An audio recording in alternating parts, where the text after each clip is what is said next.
የፋይዳ መታወቂያ ከሌለን ሂሳባችንን ማንቀሳቀስ እንደማንችል የኮሜርሻል ባንክ ገልጿል። እስቲ መረጃውን አዳምጠን እንመለስ። ሙሉውን ስሙት። ከጥር 1 ጀምሮ ምንም አይነት የባንክ አገልግሎት ማግኘት እንደማይችሉ ተገለጸ። የኢትዮጵያ ብሔራዊ ባንክ ዳር 25 ቀን 2018 አውጥቶት በነበረው መመሪያ መሰረት ሁሉም ደንበኞች የባንክ አገልግሎቶችን ለማግኘትና ሂሳብ ለማንቀሳቀስ የፋይዳ መታወቂያ ማቅረብ ይጠበቅባቸዋል። ይህንንም ተከትሎ የኢትዮጵያ ንግድ ባንክ ደንበኞች የባንክ ሂሳባቸውን ከፋይዳ ዲጂታል መታወቂያ ጋር የሚያጣምሩበትን ሀገራዊ የጊዜ ሰሌዳ በትናንትናው ዕለት በማህበራዊ ትስስር ገጹ ይፋ አድርጓል። በመሆኑም በአዲስ አበባ ከተማ አስተዳደር፣ በሐረሪ ክልል፣ በድሬዳዋ ከተማ አስተዳደር እንዲሁም በሁሉም ክልሎች የሚገኙ የዞን ዋና ከተሞችና ለክልል ተጠሪ የሆኑ ከተማ አስተዳደሮች ከታህሳስ 1 ቀን 2018 ጀምሮ እስከ ታህሳስ 30 ቀን 2018 የባንክ አካውንት ከፋይዳ ጋር የማጣመሪያ የጊዜ ሰሌዳ መሆኑ የተገለጸ ሲሆን ከጥር 1 2018 ጀምሮ ደግሞ ባንኩ ፋይዳን መሰረት አድርጎ አገልግሎት የሚሰጥበት ቀን መሆኑ ተገልጿል። በሁሉም ክልሎች የሚገኙ የወረዳ ዋና ከተሞች በተመሳሳይ ከታህሳስ 1 ቀን 2018 ጀምሮ እስከ ታህሳስ 30 2018 የባንክ አካውንቶቻቸውን ከፋይዳ ጋር የሚያጣምሩበት የጊዜ ሰሌዳ ሲሆን ተግባራዊ የሚደረገው ደግሞ ከየካቲት 1 2018 ጀምሮ መሆኑ ተገልጿል። በተጨማሪም በሁሉም ክልሎች የሚገኙ ከወረዳ ዋና ከተሞች በታች ያሉ ከተሞችና የገጠር ወረዳዎች ወይም ቀበሌዎች ደግሞ ከጥር 1 2018 ጀምሮ እስከ መጋቢት 30 2018 የባንክ አካውንት ከፋይዳ ጋር የማጣመሪያ ጊዜ ሰሌዳ መሆኑ የተገለጸ ሲሆን ከሚያዝያ 1 2018 ጀምሮ ደግሞ ባንኩ ፋይዳን መሰረት አድርጎ አገልግሎት የሚሰጥበት ቀን መሆኑ ነው የተገለጸው።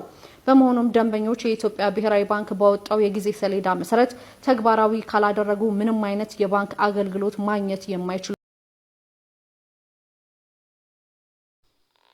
እንግዲህ እንደወጣው መረጃ የፋይዳ መታወቂያ ከሌለን ምንም አይነት የሂሳብ ማንቀሳቀስ ማድረግ አንችልም ማለት ነው። የቱንም ያህል ምንም አይነት ነገር ብትፈልጉ ያ መታወቂያ ከሌላችሁ ሂሳባችሁን በጭራሽ ማንቀሳቀስ አትችሉም ማለት ነው። መሆን ያለበት ግዴታ አስቀድመን ማድረግ ያለብንን ማሟላት ይኖርብናል ማለት ነው። ገንዘብ እንግዲህ ብዙ ነገር የሚያስፈልገን ነው። በድንገት ልንፈልግ እንችላለን እና ግዴታ ይህንን ማናሟላ ከሆነ ገንዘብ ማንቀሳቀስ ሂሳባችንን በጭራሽ ማንቀሳቀስ እንደማንችል እንግዲህ ባንኩ ባወጣው መረጃ ገልጿል።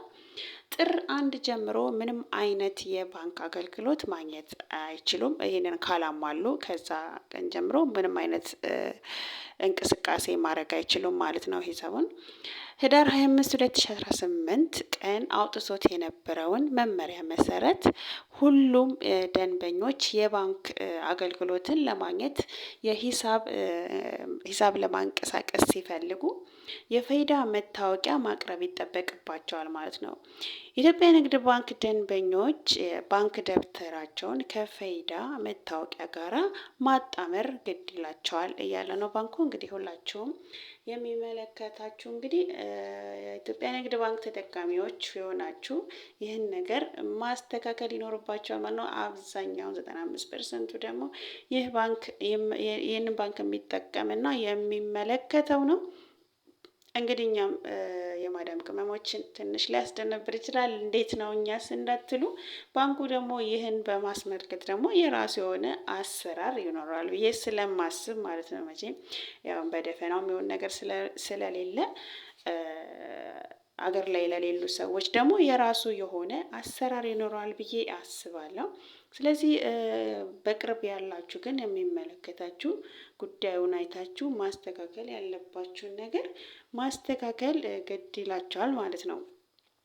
እና ይህ ነው መረጃው ከጠቀማችሁ ላይክ ሼር ያደረጋችሁ ለሌሎች እንዲደርስ ላልሰሙ እንዲሰሙ እንድታደርጉ በትህትና እጠይቃለሁኝ። ሀሳብ እና አስተያየት ካላችሁ ኮሜንት ላይ አስቀምጡልኝ፣ እመልሳለሁ።